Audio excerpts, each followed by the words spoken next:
சந்தர்ப்பத்திற்காகவும் இங்கே இருக்கிற ஒவ்வொரு தேவனுடைய பிள்ளைகளுக்காகவும் உள்ளத்தின் ஆழத்திலிருந்து நான் நன்றி சொல்லுகிறேன். அநேக பாடுகளின் வழியே, உபத்திரவத்தின் வழியே, பலவீனத்தின் வழியிலே நாம் நடந்தாலும் நம்மை உயிர்ப்பிக்கிற ஆண்டவராலே நாம் எல்லாவற்றையும் செய்ய முடியும். என்னை பலப்படுத்துகிற கிறிஸ்துவினாலே, என்னை பலப்படுத்துகிற கிறிஸ்துவினாலே நான் எல்லாவற்றையும் செய்வேன். வாழ்ந்திருக்கவும் தெரியும், தாழ்ந்திருக்கவும் தெரியும், பசியாயிருக்கவும் பரிபூரணப்படவும் நான் கற்றுக்கொண்டேன். நாம் நம்மில் அன்பு கூறுகிறவராலே முற்றிலும் ஜெயம் கொள்கிறவராய் இருக்கிறோம். நம்முடைய கர்த்தராகிய இயேசு கிறிஸ்துவின் ஜெயம் கொடுக்கிற தேவனுக்கு ஸ்தோத்திரம் உண்டாவதாக. ஒரு காரியத்தை நான் சொல்லி ஒரு குறித்த நேரத்தில் தேவனுடைய வார்த்தையை நான் முடிக்க விரும்புகிறேன்.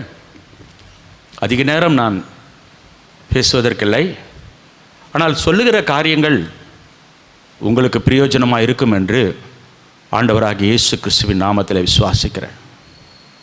நீங்கள் விசுவாசிக்கிறீங்களா? இந்த நாளில் கர்த்தர் உங்களோட பேச போகிறான்னு விசுவாசிக்கிறீங்களா? கர்த்தர் உங்களை ஆசீர்வதித்து இந்த இடத்தை விட்டு அனுப்ப போகிறான்னு விசுவாசிக்கிறீங்களா? கர்த்தர் உங்களை விடுவிக்க போகிறார் விசுவாசிக்கிறீங்களா? ஒரு தெய்வீக சமாதானத்தோடு இந்த இடத்தை விட்டு கடந்து போகிறீர்கள் என்று விசுவாசிக்கிறீர்களா? தேவ பிரசன்னத்தை உணர்கிறீர்களா? கர்த்தர் இந்த நாளிலே உங்களுக்கு அற்புதம் செய்வார். கர்த்தர் இந்த நாளிலே உங்களோட கூட பேசுவார். 2 காரியம்தான். ஒன்று, ஒரு மனிதன் தேவனிடத்திலிருந்து ஆசீர்வாதம் பெற வேண்டும் என்றால் கல்வாரி சிலுவை ஒன்று, ஆண்டவராகிய இயேசு கிறிஸ்துவின் ரத்தம் ஒன்று. இந்த 2 வழியில தான் ஒரு மனிதன் தேவனிடத்திலிருந்து ஆசீர்வாதத்தை பெற முடியுமே தவிர வேறு வழியே கிடையாது. தேவ குமாரனாகிய ஆண்டவர் இயேசு கிறிஸ்துவை விசுவாசிக்கிற ஒருவரும் வெட்கப்பட்டு போகிறோம். நல்லா சொல்கிறேன் கேளுங்க. அவர்கள் அவரை நோக்கி பார்த்து பிரகாசம் அடைந்தார்கள், அவர்கள் முகங்கள் வெட்கப்படவில்லை. இந்த ஏழை கூப்பிட்டான், கர்த்தர் கேட்டு அவன் இடுக்கண்கள் எல்லாவற்றுக்கும் நீங்களாக்கி அவனை ரட்சித்தார். சிங்கக்குட்டிகள் தாட்சி அடைந்த பட்டினியாய் கிடக்கும், கர்த்தரை தேடுகிறவர்களுக்கோ ஒரு நன்மையும் குறைவுபடாது. ஒரு பெரிய மெசேஜ் கொடுக்கணும்னு அவசியம் இல்லை, வசனங்களை சொன்னாலே போதும். வசனம்தான் மெசேஜ். ஹல்லேலூயா. எனக்கு ஒத்தாசை வரும் பர்வதங்களுக்கு நேராக என் கண்களை ஏறெடுக்கிறேன். வானத்தையும் பூமியை உண்டாக்கின கர்த்தரிடத்திலிருந்து எனக்கு ஒத்தாசை வரும். உன் காலை தள்ளாட விட்டார், உன்னை காக்கிறவர் உறங்கார். இதோ இஸ்ரவேலை காக்கிறவர் உறங்குவதும் இல்லை, தூங்குவதில்லை. கர்த்தர் உன்னை காக்கிறவர். கர்த்தர் உன் வலது பக்கத்திலே உனக்கு நிழலாய் இருக்கிறார். பகலிலே வெயிலாகிலும் இரவிலே நிலவாகிலும் உன்னை சேதப்படுத்துவதில்லை. கர்த்தர் எல்லா தீங்குக்கும் உன்னை விலக்கி காப்பார். கர்த்தர் உன் ஆத்துமாவை காப்பார். கர்த்தர் உன் போக்கையும் உன் வரத்தையும் இது முதற்கொண்டு என்றென்றைக்கும் காப்பார். அல்லேலூயா, அல்லேலூயா. ஆகவே கர்த்தருடைய நாமத்தினாலே நான் இந்த நாளில் உங்களை வாழ்த்துகிறேன். வஞ்சம் நிறைந்ததென் நெஞ்சம் என்றறிவாய், வஞ்சக உலகின் வலைதனை அறிவாய். வஞ்சம் நிறைந்த என் நெஞ்சம் என்றறிவாய், வஞ்சக உலகின் வலைதனை அறிவாய். தஞ்சம் என்று நாடினேன், தஞ்சமே கொடுத்தாய். தஞ்சம் என்று நாடினேன், தஞ்சமே கொடுத்தாய். அஞ்சி நின்ற என்னை கொஞ்சிட எடுத்தாய். அஞ்சி நின்ற என்னை கொஞ்சிட எடுத்தாய். இயேசு ரட்சகனே, இனிக்கும் செங்கரும்பே, நேசமுடன் போற்றுவே. அல்லேலூயா. நம்ம எங்கேயோ ஒளிஞ்சி பயந்து போய் நம்ம நிற்கும்போது ஆண்டவர் கொஞ்சிட எடுக்கிறார். அல்லேலூயா. ஆமாம், மனுஷனுடைய வாழ்க்கையிலே அவர் நம்மை கைவிடாத ஒரு தேவனாக. இந்த பாடல் அருமையான ஐயா டிஜஸ் அவர்கள் இந்த பாடலை அருமையாக பாடுவார்கள். எனக்கு இப்போ பாடக்கூடிய அந்த நிலைமையில் நான் இல்லை, ஆனாலும் ஏதோ பாடுறேன், கேளுங்க. கர்த்தர் இந்த நாளிலே நம்மோட கூட பேச போகிறார். மனுஷன் பேச போல, ஜேக்கப் ரவிக்குமார் பேச போறதில்ல. அவன் ஒரு சாதாரண மண்ணு, ஒன்றுத்துக்கு உதவாதவன். ஆனால் கர்த்தர் நம்முடைய வாயா இருந்து பேசுவார். எப்பவுமே ஒரு ஊழியக்காரன் அவன் பேசுறது கிடையாது. ஒருவேளை போஸ்டர் போடலாம், பேனர் போடலாம், எல்லாம் போடலாம். ஆனால் தேவன் பேசுவார். தேவன் யார் மூலமா பேசுவார்? நேராக வந்து உங்ககிட்ட நின்று பேசுவாரா? நீங்க தாங்க முடியுமா அவர் வந்து நின்னா? தேவன் மனுஷர் மூலமாக பேசுவார். ஊழியத்தை யார்கிட்ட கொடுத்துட்டு போனார்? மனுஷங்கிட்ட தான் கொடுத்துட்டு போனார். 12 சீஷர்கள்ட்ட தான் என்ன செய்தாரு? ஊழியத்தை கொடுத்துட்டு போனார். ஆரோனை போல அழைக்கப்பட்டால் ஒழிய ஒருவனும் இந்த கனமான ஊழியத்திற்கு தானாய் ஏற்படுகிறதில்லை. அதனால அழைத்தவர் உண்மையுள்ளவர், அவர் அப்படியே செய்வார். விசுவாசிக்கிறீங்களா? நீங்க ஒரு செய்தியெல்லாம் கொடுக்க போறதில்லை, உங்களோட பேச போறேன். விசுவாசிக்கிறீங்களா? ஒரு வித்தியாசமா ஆண்டவர் இந்த நாளில் நம்மை நடத்த போகிறார். ஒரு வசனத்தை மாத்திரம் நம்ம வாசித்து அதில் இருக்கிற காரியத்தை நம்ம தியானம் பண்ணிட்டு அதன் பிறகு நாம் கடன் சொல்லுவோம். யாத்திராகமம் 14ஆம் அதிகாரம் 14 16 வசனம் வரைக்கும் 2 வசனத்தை வாசிங்க. கர்த்தர் உங்களுக்காக யுத்தம் பண்ணுவார். வாசிங்க வாசிங்க. நீங்கள் சும்மா இருப்பீர்கள் என்றான். ஃபர்ஸ்ட் பாயிண்ட், கர்த்தர் உங்களுக்காக யுத்தம் பண்ணுவார். கர்த்தர் உங்களுக்கு யுத்தம் பண்ணா நீங்க என்ன பண்ணணும்? நீங்களே சேர்ந்து யுத்தம் பண்ணணுமா? சும்மா இருப்பீர்கள். அதுதான் நம்ம ஆளுங்க இருக்கிறது இல்லை. பிரச்சனையே அங்கதான். கர்த்தர் உங்களுக்காக என்ன செய்வாரு? யுத்தம் பண்ணுவாரு. நீங்க என்ன பண்ணணும்? சும்மா உட்கார்ந்துருக்க கூடாது. தேவனை நோக்கி கூப்பிட்டு கொண்டு, அவரை மகிமைப்படுத்தி கொண்டு, அவரை துதித்து கொண்டு, அவரை கேட்டுக்கொண்டு, அவரோட போராடிக்கிட்டு நீங்க இருக்கணும். ஆனா நீங்க என்ன செய்யணும்? அந்த பிரச்சனையோட கூட நீங்க போய் போராடிக்கிட்டு இருக்க கூடாது. இங்க பார்க்கிறோம், இந்த இஸ்ரவேல் ஜனங்கள் 430 வருஷம் எகிப்திலே அடிமையா இருந்து அவர்கள் இப்பொழுது விடுதலையாக்கப்பட்டு அவர்கள் வருகிறார்கள்.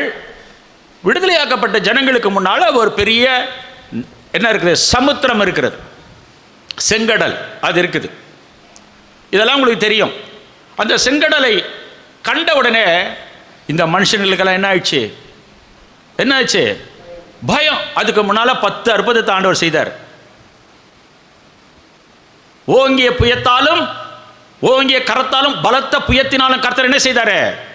அந்த ஜனங்களை விடுதலையாக்கினார். 10 அற்புதங்களை ஆண்டவர் செய்தார். இதெல்லாம் பார்த்தவங்க தான். இவங்க ஒன்றும் ரொம்ப பரிசுத்தவான்கள்லாம் கிடையாது. எகிப்தியர் எப்படி இருந்தாங்களோ அப்படித்தான் இவனுங்களும் இருந்தானுங்க. எகிப்தியர் எப்படி வாழ்ந்துட்டு இருந்தாங்களோ அதே மாதிரி தான் இஸ்ரவேல் ஜனங்களும் வாழ்ந்துட்டு இருந்தாங்க. ரொம்ப பயங்கரமாக பரிசுத்தமாக எல்லாம் இல்லை. ஆனால் கர்த்தர் என்னன்னா, ஒரு மனுஷனை நேசிச்சிட்டாருன்னா, ஒரு மனுஷனில் அன்பு கூர்ந்துட்டாருன்னா, ஒரு மனுஷனை வாக்கு தத்தம் கொடுத்துட்டாருன்னா, உன்னை நான் விடுவிப்பேன், நீ என் தாசன் அப்படின்னு அந்த ஆபிரகாமுக்கு ஆண்டவர் கொடுத்த வாக்கு தத்தத்தை நிறைவேற்றும்படியாக 400 வருஷம் நீ அங்கே இருப்பீங்க, அதன் பிறகு நான் உன்னை விடுதலை செய்வேன் ஆபிரகாமுக்கு ஆண்டவர் சொன்ன அந்த வார்த்தையை கர்த்தர் நினைவுக்கு வந்து இந்த ஜனங்களை அனுப்புகிறார், வெளியே அனுப்புகிறார். எல்லாம் வெளியே வராங்க. பார்வோன் துருத்தி விடுறான், நீங்கள் போனால் போதும்னு சொல்லி பார்வோன் என்ன பண்ணுறான்?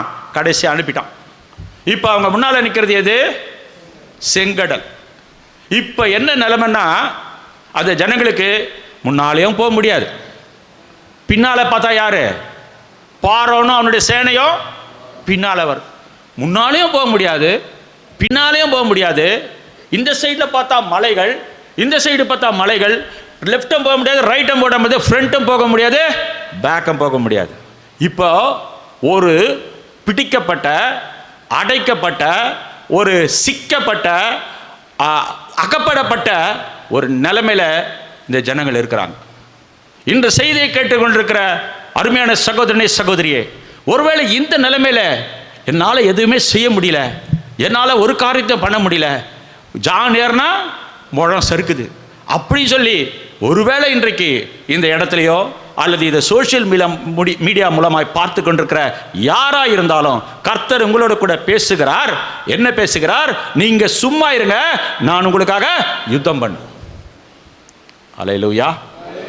கர்த்தர் இந்த ஜனங்க அவ்வளவு அற்புதங்களை அடையாளங்களை பார்த்துட்டு மோசே கிட்ட போய் முறையிடுறாங்க. மோசே கிட்ட முறையிட்டு, எங்களை எதுக்கு நாங்கள் அங்கேயாவது ஒழுங்காக உயிரோடு இருந்திருப்போம் எகிப்தில், எங்களை எதுக்கு என்ன பண்ணீங்க இங்கே விடுதலை செய்துவிட்டு இங்கே சாகடிக்கவே எங்களை கொண்டு வந்தீங்க அப்படின்னு கேட்கும்பொழுது கர்த்தர் மோசே கிட்ட போய் முறையிடுறார். மோசே பார்த்த ஆண்டவர் நீ என்னிடத்தில் முறையிடுகிறது என்ன அப்படி சொல்லிட்டு, நீங்கள் புறப்பட்டு போங்கள் அப்படி சொல்லி அவனுக்கு மோசேக்கு ஆண்டவர் சொல்கிறார். அப்போது அந்த இடத்துல வார்த்தை என்ன நடக்குதுன்னு சொன்னால், நீங்கள் கர்த்தர் உங்களுக்காக யுத்தம் பண்ணுவார், நீங்கள் சும்மா இருப்பீர்கள் என்று சொல்லிட்டு கர்த்தர் என்ன செய்கிறாரு? உன் கோலை என்ன பண்ணு, எங்க நீட்டு? சமுத்திரத்தின் மேல் நீட்டு. முதல்ல சும்மா இருப்பீர்கள். கர்த்தர் முதல்ல அந்த முதல் வசனம் 14ஆம் வசனத்தில் விடுதலையை தருகிறார். ஹல்லேலூயா. அந்த விடுதலை எப்படி வரும்? கர்த்தர் யுத்தம் பண்ணும்போது வரும். உங்கள் வாழ்க்கையில் இருக்கிற பிரச்சனைகளுக்கு, உங்கள் வாழ்க்கையில் இருக்கிற போராட்டங்களுக்கு, உங்கள் வாழ்க்கையில் இருக்கிற தேவையான காரியங்களுக்கு, உங்கள் வாழ்க்கையில் இருக்கிற சூழ்நிலைகளுக்கு, வியாதிகளோ பிரச்சனைகளோ போராட்டங்களோ சஞ்சலங்களோ வருத்தங்களோ எப்படிப்பட்ட காரியங்கள் உங்கள் வாழ்க்கையில் இருந்தாலும் நீங்கள் போராடுவதனாலே அது ஒன்றுமே ஆகாது. அதில் எந்த ஒரு விமோச்சனமும் உங்களுக்கு கிடைக்காது. ஆனால் தேவன் உங்களுக்காக யுத்தம் பண்ணும் பொழுது, தேவன் உங்களுக்காக காரியங்களை செய்யும் பொழுது, தேவன் உங்களுக்காக இறங்கி காரியங்களை நடப்பிக்கும் பொழுது ஒரு விடுதலை ஆண்டவர் நிரந்தரமாக தருவார். அல்லேலூயா. கர்த்தர் சில சமயத்தில் சும்மா இருக்கிறதுக்கும் சில காரணம் இருக்கு. இந்த ஜனங்களை அவர் அனுப்பிட்டாரு. இப்போ செங்கடல் இருக்குது, நீங்க சும்மா இருங்க, நான் என்ன செய்கிறேன், உங்களுக்காக யுத்தம் பண்ணுவேன்னு என்று ஆண்டவர் சொல்லிட்டாரு. இப்போ என்ன செய்தார்னா, அந்த யுத்தம் எப்படிப்பட்ட, கர்த்தர் ஒரு முடிவு பண்ணால் எப்படி தெரியுமா இருக்கும்? நிரந்தரமாக ஒழிச்சு கட்டிடுவார். என்ன நோக்கம்னா, இந்த பார்வோனும் அவனுடைய சேனையையும் முழுவதுமாக அழிக்கும்படியாக தேவன் தீர்மானிச்சிட்டார். அதனால் இந்த ஜனங்களை அந்த செங்கடல் மேலே கோலை மோசே நீட்ட சொல்கிறாரு. மோசே நீட்டுறாரு, செங்கடல் ரெண்டாக பிளந்தது. இவங்க அந்த பக்கம் வெட்டாந்தரையாக நடந்து போகிறாங்க அந்த செங்கடல் வழியாக. ஆனால் பின்னால் வந்த அந்த பார்வோனுடைய சேனை இவங்க கடந்து சென்ற உடனே பின்னால் வந்த பார்வோனுடைய சேனை முழுவதுமாக மூழ்கடிக்கப்பட்டது. உங்களுடைய பிரச்சனைகள், போராட்டங்கள், வேதனைகள், பாடுகள் இவைகளை நிரந்தரமாக தீர்த்து முடிக்கும்படியாக தேவன் சில சமயங்களிலே அவர் சும்மா இருப்பதை போல இருப்பார். நீங்களும் சும்மா இருங்க, ஆனால் கர்த்தர் உங்களுக்காக யுத்தம் பண்ணுவார். அந்த நேரம் வரும்பொழுது, அந்த காலம் வரும்பொழுது, அந்த காலம் கூடி வரும்பொழுது, அந்த காலம் நிறைவேறும் பொழுது கர்த்தர் உங்களுக்காக யுத்தம் பண்ணும் பொழுது உங்கள் எதிரியை நீங்கள் காண மாட்டீர்கள். அல்லேலூயா. உங்கள் எதிரியாக பிசாசு யாரை விழுங்கலாமே என்று வகை தேடி சுற்றி தருகிறான். இன்னைக்கு எதிரிடா மனுஷன்லாம் நம்மளுக்கு எதிரி இல்லை. இவங்களெல்லாம் தூண்டி விட்டுன்னு அமக்கலம் பண்ணுறது யாரு? பிசாசானவன். அப்போ அந்த எதிரியை கர்த்தர் முழுவதுமாக நிக்கரகம் அவர்களை அழிக்கும்படியாக, நிர்மூலமாக்கும்படியாக கர்த்தர் கிரியை செய்வார். அப்போ முதலாவது விடுதலை தருகிற தேவன். நீங்கள் சும்மா இருங்க, நான் என்ன செய்வேன், உங்களுக்காக யுத்தம் பண்ணுவேன் சொல்றாரு. அருமையான சகோதரனே சகோதரிய, சும்மா இருங்க, பயப்படாதீங்க, வேதனையை பற்றி யோசிக்காதீங்க, உங்கள் போராட்டத்தை பற்றி யோசிக்காதீங்க. அந்த உங்கள் போராட்டத்தை விட அவர் எவ்வளோ பெரியவருங்க. உங்கள் போராட்டம் அவளுக்கு இவ்வளோ தான். அவர் பார்க்கும்போது அவருடைய சைஸ் எப்படி தெரியுமா? ஆண்டவருடைய சைஸ், காட் சைஸ்ன்னு சொல்லுவாங்க, கடவுளுடைய சைஸு. அவர் தண்ணீரை தம்முடைய கைப்பிடியால் அளந்து வானத்தை ஜானளவாய் பிரமாணித்து மலைகளையும் பர்வதங்களையும் துலாக்கோலால் நிறுத்தி அவர் செயல்படுகிற கர்த்தர். சமுத்திரத்தை கைப்பிடியில் வச்சிருக்கிறார். இந்த சமுத்திரம் எல்லாம் அவருக்கு ஒரு கைப்பிடி தான். எவ்வளோ தண்ணி, பூமியில் 3 பகுதி தண்ணி தான் அவருக்கு. எப்படி அவருக்கு கை. இந்த வானம் எவ்வளோ பெருசுங்க, யாரா கண்டுபிடிச்சிருக்காங்களா? வேறு ராக்கெட்டை விட்டுனுக்கிறானுங்க. ஆனால் இந்த வானம் எவ்வளோ லென்த்து, எவ்வளோ பிரெத்து, எவ்வளோ ஹைட்டு யாரால கண்டுபிடிக்க முடியாது. அவருக்கு எவ்வளோ தெரியுங்களா வானம்? ஏசாயா 40 இருக்கு இந்த வசனம். வானம் எவ்வளோ அவருக்கு? ஜானுங்க, ஒரு ஜானுன்றது இவ்வளோதான், இவ்வளோதான் அவருக்கு. தண்ணீர் என்ன சொன்ன? கைப்பிடி. பூமியின் மண்ணை மரக்காலால் அளக்கிறாரு. 4 படி ஒரு மரக்கா. தெரியுமா? இந்த காலத்து பசங்களுக்கு தெரியாது. படியை பார்த்துருக்க மாட்டாங்க, எல்லாம் கிலோ தான் பார்த்துருப்பாங்க. அந்த காலத்துலலாம் அரிசியெல்லாம் பெரிய படியில் போட்டு, நாங்கள்லாம் சின்ன பிள்ளைகளாக இருக்கும்போது அப்படி குமிச்சு வச்சு ஒரு படி 3 ரூபா 2 ரூபா, ஒரு படி 1.5 கிலோ அரிசி இருக்கும். அது இப்போ படி எங்கே வைக்கிறாங்களா? படி இருக்கா? படி அரிசி. அருமையான நம்முடைய முன்னாள் முதல்ல சொன்ன ஒரு படி அரிசி 3 படி அரிசி 1 ரூபா. அண்ணாதுரை அவர்கள் சொன்ன ஞாபகம். அப்போல்லாம் எலெக்ஷன் டைமில் நாங்களாம் போவோம் பின்னால், பசங்களா, சின்ன பசங்களா, திமுகவுக்காக. அந்த சமயத்தில் அப்போ தான் அந்த கழகம் வருது. ஒரு படி அரிசி. அப்போ அந்த படி அரிசி எப்படி இருக்கும்? இவ்வளோ பெரிய படி இருக்கும். 4 படி ஒரு மரக்கா. நீங்கள் கிராமங்களில் போனீங்கன்னா மரக்கால் அளந்து சோளம், கம்பு, நெல் இதெல்லாம் மரக்கால் அளந்து போடுவாங்க. கிராமத்தில் இருந்து எல்லாம் உங்களுக்கும் தெரியும், நம்மலாம் கிராமத்துலேருந்து போனவங்க தான். இப்போ தான் சிட்டிக்கு வந்துட்டோம். அந்த காலம் இதெல்லாம், இந்த இடமே கிராமம்தான். இங்கேயே வயல்லாம் இருக்கும், எனக்கு தெரியும். சைடெலாம் வயல் தான் இருக்கும். இப்போ காணும், வயலை தேடி போக வேண்டியதாக இருக்குது எங்கே இருக்குதுன்னு. அயந்தோப்பு பக்கம் அப்படி போன வரும்போது தான் எங்கடா அயந்தோப்பு, நம்ம படித்த காலேஜ் அங்கே கோவிந்தசாமி காலேஜ், அதை காணும். அப்புறம் பார்த்தா அது எல்லாம் பக்கத்துல எல்லாம் பில்டிங் இருக்குது. அப்புறம் இப்படி வந்தால் 2 சைடும் வயல் இருக்கும், அந்த வயலை காணும். எல்லாம் பிளாட் போட்டு என்னவா இருக்குது? சரி, நம்ம கிறிஸ்டிவன் காம்பவுண்டுக்கு போயிடுவோம், நம்ம வளர்ந்த இடம் தானே. வந்து பார்த்தா அந்த தெருவையை விட்டுட்டு தாண்டி போயிட்டேன். அது ஒரு தெரு மாதிரி இல்லை, சந்து மாதிரி இருக்குது. ஆமாம், அதில் பைக்கை நிறுத்திட்டா நம்ம என்ன பண்ண முடியாது, நின்று இருக்க வேண்டியதுதான். காரில் வந்து அவ்வளோதான், காரில் தான் வந்து மாட்டிக்கிட்டேன். எதுக்கு சொல்கிறேன்னு கேட்டிங்கன்னா, அந்த காலத்தில் இந்த மரக்காலை பற்றி நம்ம பேசணும். பூமியின் மரக்கால் 4 படி தான் அவருக்கு இந்த பூமியின் மண். இப்போ நீங்கள் வரும்போது தோண்டி தோண்டி போட்டு வச்சுருக்கான் பார்த்தீங்களா, எவ்வளோ மண் இருக்குது. உலகம் ஃபுல்லாக மண்ணை தோண்டினா எப்படி இருக்கும்? அவருக்கு எவ்வளோ தெரியுங்களா? 4 படிங்க. எப்படிப்பட்ட ஆண்டவர் பாருங்க. வானம் என்னங்க அவருக்கு, பூமி என்னங்க. அப்போ அவர் அங்கே உக்காந்தா இங்கே கால். கொஞ்சம் யோசித்து பாருங்க எப்படி இருப்பாருங்க. சும்மா அப்படி கற்பனை பண்ணுங்க, உங்கள் கற்பனையே பண்ண முடியாது. அப்போ உங்கள் பிரச்சனையை விட, உங்கள் சூழ்நிலையை விட, உங்கள் போராட்டத்தை விட, உங்கள் வியாதியை விட, உங்களுடைய தொல்லைகளை விட தேவன் பெரியவர்ங்க. தேவன் பெரியங்க. அப்போ அதை விசுவாசிங்க. யாருக்கு இங்கே பிரச்சனை இல்லை, யாருக்கு போராட்டம் இல்லை, யாருக்கு வேதனை இல்லை, யாருக்கு பாடுகள் இல்லை, யாருக்கு வியாதி இல்லை. வியாதியும் இந்த மரணமும் எவனையும் விட்டு வைக்காது.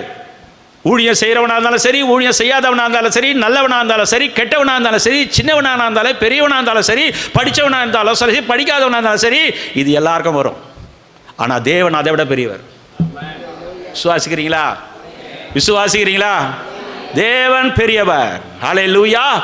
அப்போ நீங்க சும்மா இருங்க, அவர் பெரியவர். இன்னிலிருந்து தீர்மானம் பண்ணுங்க, உங்க பிரச்சனையே நீங்க விட்டுருங்க, உங்க போராட்டத்தை விட்டுருங்க. எப்ப பாரு அவர் பெரியவர், அவர் பெரியவர், பெரியவர், பெரியவர், பெரியவர், பெரியவர், என் இயேசு பெரியவர், என் இயேசு பெரியவர்னு சொல்லிக்கிட்டே இருங்க. அந்த பிரச்சனை இப்படி போய் ஒண்ணுமே இல்லாத அப்படியே கடுகு மாதிரி ஒன்றும் இல்லாத போயிடும். நம்ம என்ன தெரியுமா பண்றோம்? இயேசுவை சின்னதாக்கிறோம். உன் பிரச்சனையை ஓன்னு என்ன பண்றோம்? என்ன பண்றீங்க? ஐயோ ஐயோ போச்சு, முடிஞ்சு போச்சு, ஐயோ பிரச்சனைங்க. ஒரு அம்மா பேரே பிரச்சனை. அது வந்தாலும் ஐயா ஒரே, எங்கள் சர்ச்சில் வரும், வந்த உடனே ஐயா ஒரே பிரச்சனையா. அது பேரே இப்படி சொல்லி சொல்லி அது பேர் பிரச்சனையா. பிரச்சனை வந்துச்சா இன்னைக்கு? பிரச்சனை பேசுனாங்களா? பிரச்சனை எங்கே போனாங்க அப்படின்னு அது பேரே பிரச்சனைன்னு வச்சுட்டானுங்க. பாஸ்டர் பிரச்சனை வந்தாங்க இப்போ தான். எப்பா அது பேருக்கு எஸ்தர் பாணினா பிரச்சனை, எப்போ பாரு பிரச்சனை. எதுக்கு சொல்கிறேன்னு கேட்டிங்கன்னா, பிரச்சனை சின்னதாக்குங்க, இயேசுவை பெரியவராக்குங்க. இயேசுவை பெரியவராக்குங்க. ஹல்லேலூயா. கோலியாத்து தாவீது இதெல்லாம் தெரியும். கோலியாத்து தாவீதை கடுகு மாதிரி பார்த்தான். ஆனால் கோலியாத்து தாவீதை கடுகு மாதிரி பார்த்தான். தாவீது கோலியாத்தை அதை விட சின்னவனா பார்த்தான், ஒரு தூள் மாதிரி பார்த்தான். கோலியாத்து என்ன பண்ணான் தெரியுங்களா? தாவீது என்ன பண்ணான் தெரியுங்களா? கோலியாத்தை பார்க்கவே இல்லை. பார்த்துருந்தா பயந்துட்டு இருப்பான். ஏன்னா அவன் அவ்வளோ அனுபவமான ஒரு சரீரம், பயங்கரமாக இருக்கிறான். நம்ம எலி குச்சி மாதிரி இருக்கிறோம், நீ சின்னதாக நிற்கிறான் அவங்ககிட்ட. நம்ம அவனை பார்த்து அவன் என்ன பண்ணா தெரியுமா? அவனுக்கு பின்னால் ஆண்டவர் இருந்ததை பார்த்தான். கோலியாத்துக்கு பின்னால் ஒருத்தர் இருந்தார். அவர் எவ்வளோ பெரியவர், அவன் அவரை தான் பார்த்துட்டு இருந்தான். கோலியாத்தை பார்க்காதீங்க. கோலியாத்து உன் பிரச்சனை, கோலியாத்து உன் போராட்டம், கோலியாத்து உங்கள் வியாதி, கோலியாத்து உங்கள் சூழ்நிலை, கோலியாத்து உன் தோல்வி பார்க்காதீங்க. அதுக்கு பின்னால் வெற்றி சிறந்தவர் இருக்கிறார். அதுக்கு பின்னால் வெற்றி சிறந்த இயேசு இருக்கிறார். அவரை நோக்கி பாருங்க. இந்த கோலியாத்தை முறியடிக்கிற வல்லமை அவர் உங்களுக்கு கொடுப்பார். அவரே செய்து முடிப்பார். அவர் சொல்றாரு, நீ ஒன்றும் செய்யாதப்பா, பேசாம இரு, நான் யுத்தம் பண்ணுவேன். உங்களை யாராவது திட்டுறாங்களா, உங்கள் மேலே பொறாமப்படுறாங்களா, உங்களை எரிச்சலாக பேசுகிறாங்களா, உங்களுக்கு வர வேண்டிய காரியத்தை கொடுக்காம அடுக்கி வச்சிருக்கிறாங்களா, உங்களுக்கு வர வேண்டிய சொத்தை பிடிச்சி வச்சிருக்கிறாங்களா, உங்களுக்கு வர வேண்டிய காரியங்களை கொடுக்காதபடிக்கு உங்களோட கோர்ட்டில் நின்றுக்கிட்டு போராடிட்டு இருக்கிறாங்களா, கர்த்தர் அவங்களுக்கு சரி கட்டுதலை காண்பீர்கள். அல்லேலூயா. கர்த்தர் உங்களுக்கு நீதியை சரி கட்டுகிற தேவன். சுவாசிக்கிறீங்களா? அல்லேலூயா. அப்போ நீங்க சும்மா இருங்க, கர்த்தர் உங்களுக்காக என்ன செய்வாரு? யுத்தம். 2வது வசனத்தை படிங்க. அப்பொழுது கர்த்தர், 2வது அப்பொழுது கர்த்தர் மோசேயை நோக்கி, நீ என்னிடத்தில் முறையிடுகிறது என்ன? புறப்பட்டு போங்கள் என்று இஸ்ரவேல் புத்திரருக்கு சொல்லு. முதல்ல சும்மா இருங்க, 2வது புறப்பட்டு போங்கள். நம்ம ஆளுங்களுக்கு இது ரெண்டுமே செய்ய தெரியாது.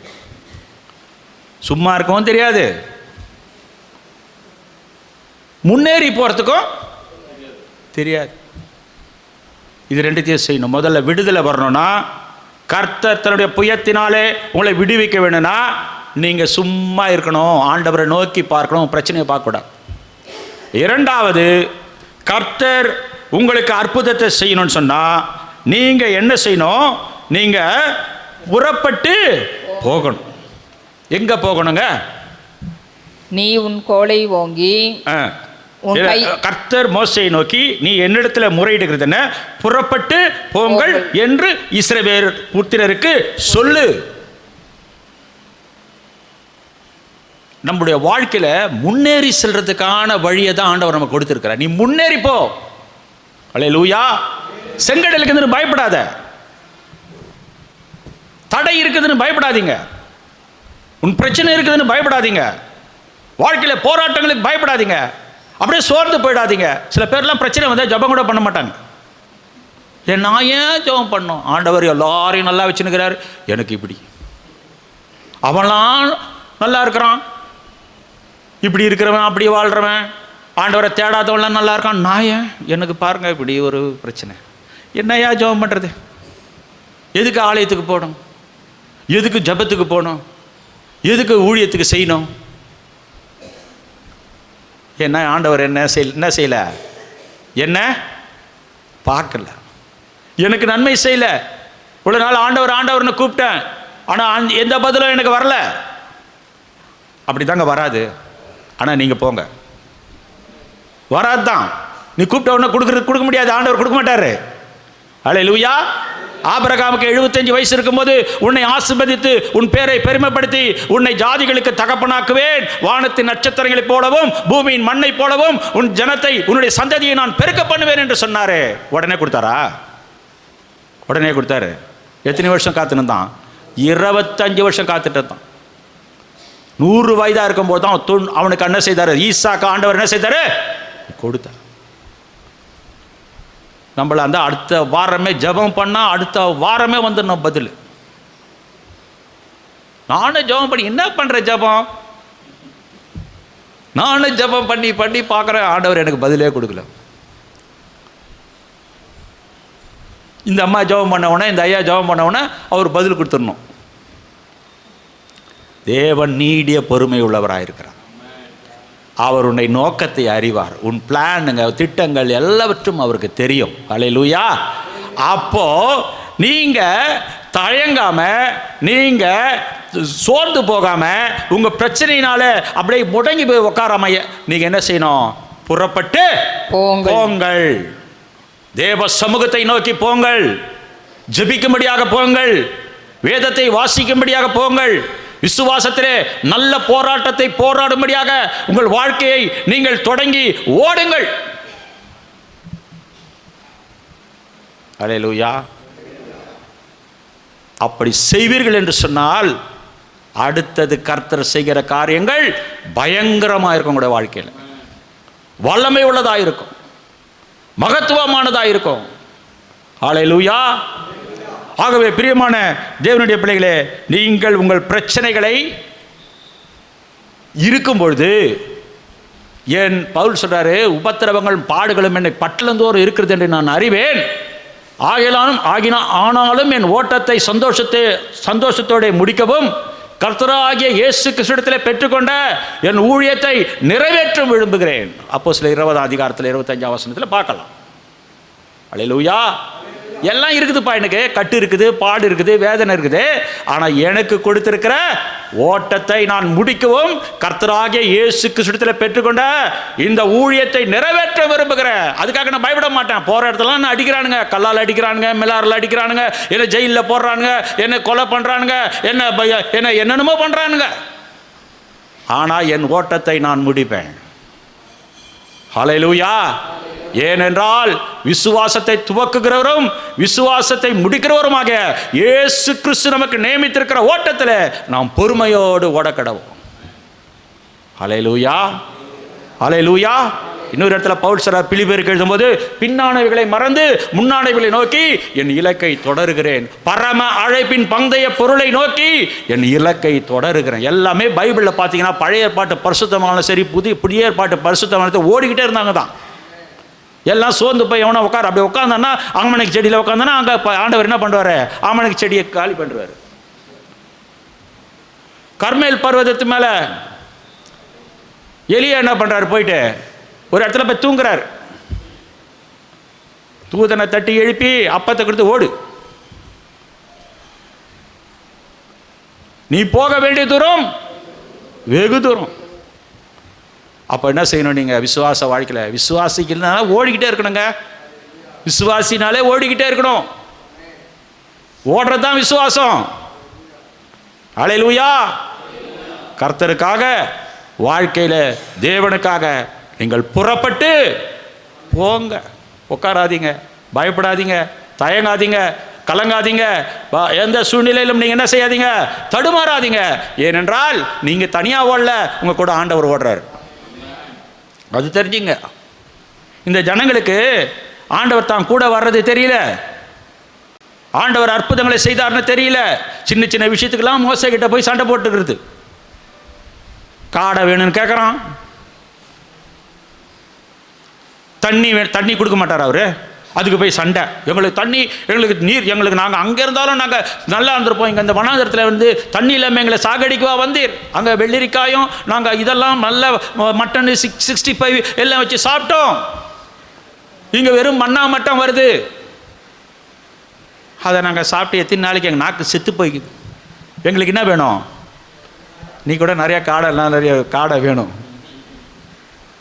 ஆண்டவர் பார்த்தார், அப்படியாப்பா, நான் உனக்கு கொடுத்துருப்பேன், ஆனால் நீ ரொம்ப தொல்லை கொடுத்த, அதனால நான் உனக்கு கொடுக்குறேன்னு கீழ்காட்டுற வர வச்சு என்ன பண்ண தெரியுமா? காடையை கொடுத்தாரு. இவனுக்கு தின்னு பல்லு சந்தில் இருக்கும் போதே செத்துப்பிட்டானுங்க. ஆண்டவராக கொடுத்த ஆசீர்வாதம். நீ வற்புறுத்தி நீங்கள் கேட்டீங்கன்னா கொடுப்பாரு, ஆனால் வேதனையை கூட்டுவார். அல்லேலூயா. அப்போ நீங்கள் வாழ்க்கையில் என்ன செய்யணும்?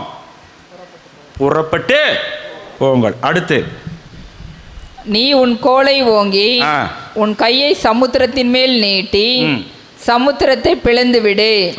அப்பொழுது இஸ்ரவேல் புத்திரர் சமுத்திரத்தின் நடுவாக வெட்டாந்தரையிலே நடந்து போவார்கள். புறப்பட்டு போற நீங்க அடுத்தது என்ன தெரியுமா செய்யணும்? உங்கள் கையை நீட்டி சமுத்திரத்தை மீட்டி சமுத்திரத்தை என்ன செய்யணும்? பிளந்து விடணும். அப்பொழுது அப்படின்னு சொன்னால் சமுத்திரத்தை நீங்கள் வந்து இப்போ இந்த சைடில் இருக்கிற சமுத்திரத்தை கடலை பிளக்கிறல, உன் பிரச்சனையை நீ என்ன செய்யணும்? நீ உங்களுடைய முயற்சினால தேவனுடைய கிருபையினால நீங்கள் என்ன பண்ண செயல்பட்டு அதை என்ன செய்யணும்? கையை நீட்டின்னு சொன்னால் செயல்படுறது, அது செயல்படுறதை காட்டுறது. நீங்கள் அப்படி செய்யும்பொழுது அது என்ன செய்யும்? அந்த பிரச்சனை ரெண்டாக உடஞ்சிரும். அந்த பிரச்சனை என்ன ஆகும்? பிரேக் ஆகிடும்.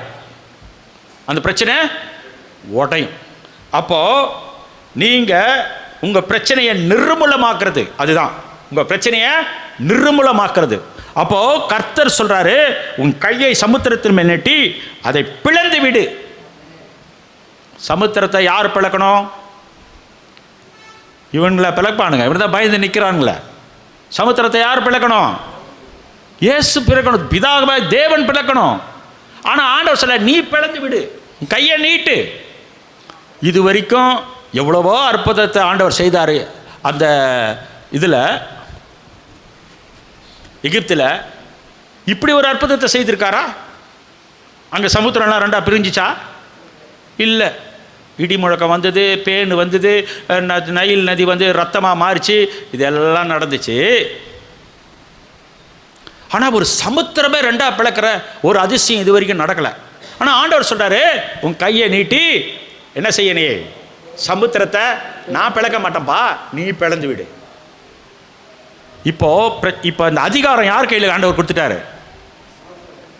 நான் பிளக்கிற கையை நீட்டு, நான் பிளந்து விடுறேன்னு சொல்றாரு. இல்ல, உன் கையை நீட்டு, நீ முயற்சி பண்ணு, நீ காரியங்களை நடக்கும்படியாக நீ ஜெபம் பண்ணு, நீங்கள் காரியம் நடக்கும்படியாக ஆண்டவரை நோக்கி கூப்பிடுங்க, அதுக்கப்புறம் நான் பார்த்துக்கிறேன். நம்ம எதுவும் செய்ய மாட்டோம், ஆண்டவர் மட்டும் அப்படியே பிளந்து விட்டுறணும், நம்ம பிரச்சனையெல்லாம் தீர்த்துடணும். இல்லை பிரியமானவர்களே, ரெண்டு காரியத்தை சொல்றாரு. உன் கையை ஓங்கு முதல்ல, ரெண்டாவது கையை நீட்டு, மூணாவது அப்போதான் நான் பிளப்பேன். கையை ஓங்கணும், கையை நீட்டணும். எக்ஸசைஸ் பண்ணுற மாதிரி சொல்கிறாரு பாருங்க. கையை ஓங்கிறது, மேலே நீட்டுறது, எக்ஸசைஸ் பண்ணுறாங்களா? நீ எதுவுமே பண்ணாத எப்படி பிளக்கப்படும்? நீங்கள் இது ரெண்டு செய்யுங்க. ஒன்று, கடவுளை நோக்கி கையை தூக்குங்க மேலே. அல்லேலூயா. தேவன் உங்களுக்கு நியமித்திருக்கிற ஓட்டத்தில் கையை நீட்டிக்கிட்டு ஓடுங்க. என் இலக்கு அதுதான், என் இலக்கு அதுதான், என் இலக்கு அதுதான், என்னுடைய டார்கெட் அதுதான் அப்படி சொல்லிட்டு என்ன செய்யுங்க? ஓடுங்க. ரெண்டு செய்யுங்க. முதல்ல கையை ஓங்குங்க மேலே. கையை மேலே யார் இருக்கிறது? மேலே எதுக்கு ஓங்குறோம்? வானத்தை பூமியை படைத்த தேவனை நோக்கி உன் கையை ஏறெடு. ரெண்டாவது, பூமியிலே நீ வாழ்வதற்காக உனக்கு வல்லமை, உனக்கு வேண்டிய காரியங்களை செய்ய இந்த கையை தேவனை நோக்கி நீ என்ன செய்யும்? உங்களுடைய பிரச்சனையை நோக்கி, உங்களுடைய போராட்டத்தை நோக்கி அப்படியே போங்க. இந்த பிரசன்ஸ் உங்களோட வரும். அல்லேலூயா. அப்போ என்ன நடக்கும்னா, உங்கள் பிரச்சனையை கர்த்தர் என்ன செய்வார்? முறியடிச்சு. இது தவிர வேறு எதையும் செய்யக்கூடாது. மோசே கிட்ட ஆண்டவர் சொன்ன என்னாகும் 20 அதிகாரத்தில், எப்பா நீ போய் இந்த ஜனங்க தண்ணி வேணும் கேட்குறானுங்க, நீ போய் அது கண்மலை கிட்ட பேசுப்பான்னாரு. இவர் என்ன பண்ணியிருக்கணும்? அதனை பிரசங்கித்தனம் பண்ணிட்டாரு. என்ன பண்ணாரு? உன்னை அடிக்க சொன்னாங்களாக்கா? மோசே பெரிய தீர்க்கதரிசிங்க, என் தாசனாகிய மோசே. பூமி எங்கும் மோசே போற உண்மை உள்ளவன் ஒருத்தனும் இல்லை. மோசே கர்த்தரால் தெரிந்து கொண்டு அழைக்கப்பட்டு மோசேனுடைய அந்த பாடியை ஆண்டவரே அடக்கம் பண்ணுறாரு. அவ்வளவு மேன்மை புரிஞ்ச மோசே கானானுக்குள்ளே போவாததுக்கு காரணம் என்ன தெரியுங்களா? சொல்கிறத செய்யாமல் போனது தான். பேசணும். இவர் போய் என்ன பண்ணுறார்? ஜனங்களுடைய அந்த டார்ச்சர் தாங்க முடியாமல் அடித்த உடனே என்ன ஆச்சு? தண்ணி வந்துச்சு, ஆனால் மோசே போகலை. அல்லேலூயா. ஆகவே கர்த்தர் என்ன சொல்றாரோ அதை மாத்திரம் செய்யுங்க. செய்ய வேண்டியதற்கு மிஞ்சி நீங்கள் எண்ண வேண்டியதற்கு மிஞ்சி நீங்கள் என்ன செய்யக்கூடாது? எண்ணக்கூடாது. அல்லேலூயா. கர்த்தர் உங்களுக்கு செய்வதை நீங்க செய்யுங்க, சொல்றதை செய்யுங்க. அல்லேலூயா. ஆமா. ஆகவே தேவனுடைய பிள்ளைகளாகிய நீங்கள் ஆண்டவருக்காக நீங்கள் எழும்பி நீங்கள் பிரகாசிக்க வேண்டும் என்று சொன்னால் நீங்கள் தேவனுடைய காரியங்களை முதலாவது நீங்கள் சும்மா இருக்கணும். கர்த்தர் உங்களுக்காக யுத்தம் பண்ணுவார். ரெண்டாவது நீங்கள் புறப்பட்டு நீங்கள் ஆக்ஷன் பண்ணணும். உங்களுடைய பிரச்சனை நீங்கள் ஆக்டிவாக இருக்கணும். நீங்கள் அதுக்கு முயற்சி எஃபர்ட் எடுக்கணும். முயற்சி பண்ணணும். அந்த முயற்சி மாம்சிகமாக இருக்கக்கூடாது. அந்த முயற்சி ஆவிக்குரியதாக இருக்கணும். ஹல்லேலூயா. மாம்சிகத்திலே நீங்கள் முயற்சி பண்ணி எந்த காரியத்தையும் நீங்கள் பெற்றுக்கொள்ள முடியாது. ஆனால் தேவனோடு நீங்கள் ஆவிக்குரிய ரீதியிலே தேவனோடு போராடினா, யாக்கோபை போல நீ தேவனோடு மனுஷனோடும் போராடி நீ வெற்றி பெற்றாயே என்று சொல்லி கர்த்தர் உங்களுக்கு ஆசீர்வாதத்தை தருவார். ஹல்லேலூயா. யாக்கோபுக்கு பார்க்க போனால் ஆண்டவர் ஆசீர்வதிக்கவே கூடாது. அப்படிப்பட்ட ஒரு வேலையை பண்ணிட்டான். ஆனால் ஆண்டவர் ஒரு பலவீனமானவர். ஒரு விஷயத்தில் ஆண்டவர் பலவீனமானவர். நான் அப்படி சொல்லிட்டீங்க, ஆண்டவரா பலவீனமானவர்? நான் தான் நீ பலவீனமானவன்னு அவருக்கு தெரியும். ஆனால் அவரும் பலவீனமானவர் தான். எப்படி? நீ ஜெபம் பண்ணினா அவர் பலவீனமாயிடுவார். இவனுங்க ஆசீர்வதிக்கவே இவனை கூடாது. இவன் இப்படிப்பட்டவன்னு அவர் நினைச்சார்னா, இவன் ஜெபம் பண்ணி ராத்திரியில் போய் அந்த ஆத்தங்கரையில் நின்று நான் போராடி என்னை போகட்டும், நான் விடுன்னு சொன்னா கூட விடாம போராட்டதுனால ஆசீர்வதிக்கவே கூடாது. அவனை ஆசீர்வதிச்சிட்டார். ஆண்டவருடைய இதை மாத்திடுவார். நினிவே பட்டணத்து ஜனங்களை நான் அழிக்க போகிறேன் அப்படி சொல்லிட்டாரு. இந்த யோனாக்கு ஆஹா அழிக்கிறத நம்ம பார்க்கலான்னு போய் மலை மேலே போய் உட்காந்துக்கினாரு யோனா. ஆண்டவர் அழிக்கல. யோனாக்கு கொஞ்சம் நான் ரொம்ப தீர்க்கதரிசனம் சொன்னால் நடக்க மாட்டேன். நம்மளை என்ன சொல்லுவாங்க இவ்வளோ ஜனங்களும் 3 நாளில் இந்த தேசத்தை அழிச்சிருவோன்னு சொன்னார். நம்மளும் சொல்லிட்டோம். இவனுங்க என்ன பண்ணானுங்க தெரியுங்களா? அந்த நினிவேக்காரனுங்க எல்லாரும் என்ன பண்ணானுங்க? சாம்பலை தலையில் போட்டுக்கிட்டு ரெட்டை உடுத்தி எல்லாரும் சோத்திரம் அல்லேலுயான்னு பாடுறானுங்க, ஜெபம் பண்ணுறானுங்க, வர்ஷிப் பண்ணுறானுங்க. சும்மா இல்லை, 3 நாளும் உபவாசம். மிருகம் கூட, பறவைகள் கூட, அவன் வளர்க்குற எல்லா ஜீவராசி எல்லாத்தையும் பாசிங்கில் போட்டான். ஆண்டவர் இவனை அழிக்கணும்னு நினச்சதை மாற்றினாரா இல்லைங்களா? ஆண்டவர் நீங்கள் ஜெபம் பண்ணால் அவர் பலவீனமாயிடுவார். அவருடைய முடிவை மாற்றிக்குவார். அப்போ ஜெபத்துக்கு அவ்வளோ வல்லமை இருக்குது. அப்போது நீங்கள் என்ன செய்யணும்? நீங்கள் ஆண்டவருடைய சமூகத்தில் காத்திருக்கணும். நீங்கள் புறப்பட்டு நீங்கள் உங்களுடைய வாழ்க்கையை நோக்கி நீங்கள் போகணும், முயற்சி பண்ணணும், ஆண்டவரிடத்தில் நெருங்கணும், அவரை துதிக்கணும், மகிமைப்படுத்தணும். அடுத்து நீங்கள் ஓங்கி உங்கள் கையை மேலே தூக்கி நீங்கள் உங்களுடைய இடத்த உங்களுடைய காரியங்களை செய்யும்படியாக தேவனுக்கு முன்பாக நீங்கள் தாழ்மைப்படும் பொழுது அவர் உங்களுடைய பிரச்சனையை பிளந்து விடுவார். நீங்கள் செய்யறதை நீங்கள் செய்யுங்க, அவர் செய்கிறது அவர் செய்வார். நீங்கள் ஒன்றுமே செய்யாமல் அவர் மட்டும் செய்யணும்னு எதிர்பார்க்காதீங்க. அவர் செய்வார். அவர் செய்தார்னா அதன் பிறகு பிரச்சனைன்றதே உங்கள் வாழ்க்கையில் இருக்காது. ஹல்லேலூயா. ஆகவே கர்த்தருடைய வார்த்தை இப்படியாக சில சமயத்தில் தீர்க்கதரிசிகளை கூட ஆண்டவர் சில உபத்திரவத்தில் நடத்துவார். எரேமியான ஒரு தீர்க்கதரிசி இருக்கிறார். அந்த தீர்க்கதரிசி சந்தோஷமாக இருந்த நாளே கிடையாது. நான் உன்னை காக்கும்படிக்கு உன்னோட கூட இருக்கிறேன், கட்டவும் பிடுங்கவும் நடுக்கவும் நடவும் நான் எல்லாம் அழிக்கவும் ஆக்கவும் உன்னை நான் ஜாதிகளுக்கு ராஜாவாக ஏற்படுத்தினேன் சொன்னார். ஆனால் இந்த எரேமியா தீர்க்கதரிசி வாழ்ந்த காலம் முழுவதும் சிதேக்கியா ராஜாவும் யோயாக்கீம் இந்த 2 ராஜாக்களுடைய காலத்தில் வாழ்ந்தவர். அழுதுகிட்டு புலம்பிக்கிட்டு தான் இருந்தார். இந்த ஜன ஆசீர்வதிப்பாராக. நீங்கள் புறப்பட்டு போங்கள். அதுக்கு முன்னால வசனம், கர்த்தர் உங்களுக்காக யுத்தம் பண்ணுவார், நீங்கள் சும்மா இருப்பீர்கள் என்றான். யுத்தம் அவருடையது. அடுத்து, அப்பொழுது கர்த்தர் மோசேயை நோக்கி, நீ என்னிடத்தில் முறையிடுகிறது என்ன? புறப்பட்டு போங்கள் என்று இஸ்ரவேல் புத்திரருக்கு சொல்லு. நீ உன் கோலை ஓங்கி உன் கையை சமுத்திரத்தின் மேல் நீட்டி சமுத்திரத்தை பிளந்து விடு. ஆமா, இவ தாங்க விஷயம். முதல்ல நீங்க என்ன செய்யணும்? சும்மா இருக்கணும். ரெண்டாவது புறப்பட்டு போகணும். மூணாவது ஆக்ஷன் பண்ணணும், ஆக்ட் பண்ணணும், ஆண்டவருக்காக செயல்படணும். கையை தூக்கணும், கையை உயர்த்தணும், கையை நீட்டணும், ஆண்டவர் சொல்ற காரியங்களை செய்யணும். அதுதான் இதனுடைய அர்த்தம். அப்படி செய்தீங்கன்னா செங்கடல் என்ன ஆகும்? ஆமா, பிளக்குமா? இன்னைக்கு பிழைக்காதா? பிளக்குமா? பிழைக்காதாங்க? பிளக்கும். கர்த்தர் உங்களை ஆசீர்வதிப்பாராக. நம் கண்களை மூடி ஆண்டவரை நோக்கிப்பார். பரிசுத்தமுள்ள தகப்பனே, உம்மை ஸ்தோத்திரிக்கிறோம், உம்மை துதிக்கிறோம், மகிமைப்படுத்துகிறோம். இந்த நாளிலே வந்த நம்முடைய பிள்ளைகளுக்காக நன்றியோடு உம்மை துதிக்கிறோம், உம்மை ஸ்தோத்திரிக்கிறோம். யுத்தம் கர்த்தருடையது. நீர் எங்களுக்காக யுத்தம் செய்கிற தேவன்.